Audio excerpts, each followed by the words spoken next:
Hey, welcome. Have you ever wondered why some things just blow up? They become these instant sensations, while other, perfectly good things just fade away. Well, today, we're digging into the science of what makes things go viral, all based on Jonah Berger's incredible book, Contagious. It's the million-dollar question, isn't it? We've all seen it happen. Some quirky video, a new app, even just a rumor. It just spreads like wildfire, seemingly overnight. But then most things, even great ideas with huge marketing budgets, just fizzle out. So what's the secret sauce? Okay, get this. There's this super fancy steakhouse in Philadelphia, and they start selling a cheesesteak for $100. $100. Logically, this should have been a complete flop, but instead, it created this insane amount of buzz. Or what about a company that sells blenders? Kind of boring, right? But then they started this video series called Will It Blend, where they would literally destroy brand new iPhones and golf balls in their blenders, and it became this massive viral sensation. Their sales went through the roof. And then you've got this place in New York, Please Don't Tell. To get in, you have to walk into a hot dog joint, find an old phone booth, and dial a secret number. And somehow, it became one of the hottest bars in the city, almost entirely through word of mouth. So what do all of these things have in common? $100 cheesesteak, a blender, a secret bar. Well, it turns out that going viral isn't random. It's not just about having a better product or a lower price or some flashing ad campaign. It's really about understanding the psychology of it all, why we talk and why we share. As the book points out, word of mouth is the holy grail. We trust our friends way, way more than we trust some ad. But getting people to talk about your thing, that feels impossible, right? Well, Berger's research shows there's actually a science to it. There's a formula we can actually follow. And this is where it gets really good. The solution to this whole puzzle isn't some kind of magic or mystical force. It's a framework. It's built on 6 key principles, 6 specific, actionable ingredients. And here it is. It's called the STEPS framework. That's STEPPS, social currency, triggers, emotion, public, practical value, and stories. Each one of these is like a pillar for making something contagious, and we're about to break down every single one. This is our roadmap. So, let's kick things off with the first 2 principles. These are all about our own internal motivations for sharing. It really just comes down to how talking about something makes us look and feel. Okay, first up, social currency. Fundamentally, we are just wired to share things that make us look good. Smarter, cooler, more in the know. We don't just share our experiences, we kind of curate them. We're trading in what Berger calls social currency. Let's go back to that secret bar. That whole phone booth entrance, that wasn't just a gimmick, it was a social currency machine. Knowing the secret made you feel special, like you were an insider. And what's the first thing you do when you have a secret that makes you look cool? You share it. Next up is emotion.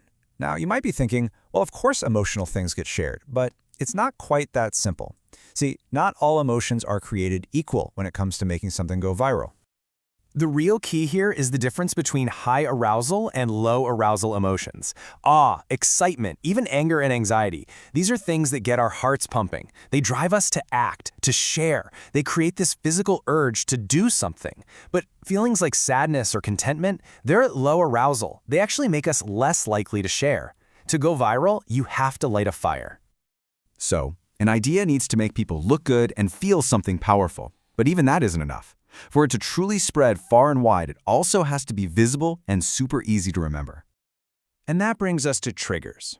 Think of these as little cues in our environment that remind us of an idea. The more frequent the trigger, the more we think about it and talk about it. The real secret is to link your idea to something people are already seeing and doing all the time. This is one of my favorite examples. It's just brilliant. Kit Kat sales were kind of slumping. So what did they do? They created a really simple campaign that linked Kit Kat with coffee. Coffee, a daily ritual for millions of people. By creating that coffee break trigger, they put Kit Kat at the top of people's minds every single day, and sales just soared by 1/3. The 4th principle is public. It's kind of like monkey see, monkey do. We tend to imitate other people, but it's pretty hard to imitate what you can't see. So by making behavior observable, you create social proof. When we see other people doing something, we just naturally assume it's the right thing to do. Think about it. Apple made their iPod headphones white when literally all others were black. Livestrong made their wristbands that bright, unmissable yellow. Louboutin shoes have those iconic red soles. Every single one of these products advertises itself. They make a private choice into a public statement, basically turning their users into walking billboards.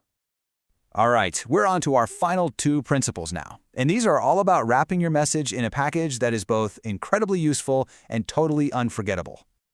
At our core, we just like to help each other out. So if we come across information that's genuinely useful, something that saves time, or improves your health, or saves you money, we feel this compulsion to share it. Practical, valuable information is just inherently shareable. Okay, check out this surprising example of this in action. For an unknown author, even a negative review in the New York Times can boost sales by 45%. Why on earth would that happen? Because the review provides valuable information. It tells people that the book exists. It puts it on their radar and gives them something useful to talk about. And finally, we have stories. Humans are storytellers.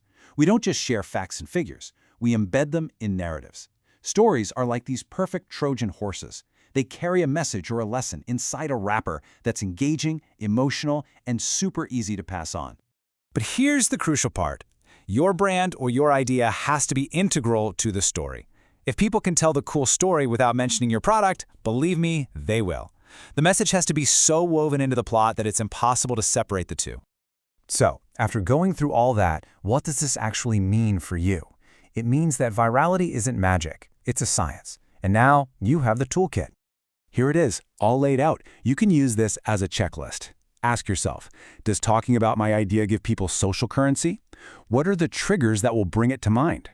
Does it connect on a high arousal, emotional level? Is it public and observable? Does it offer real, practical value?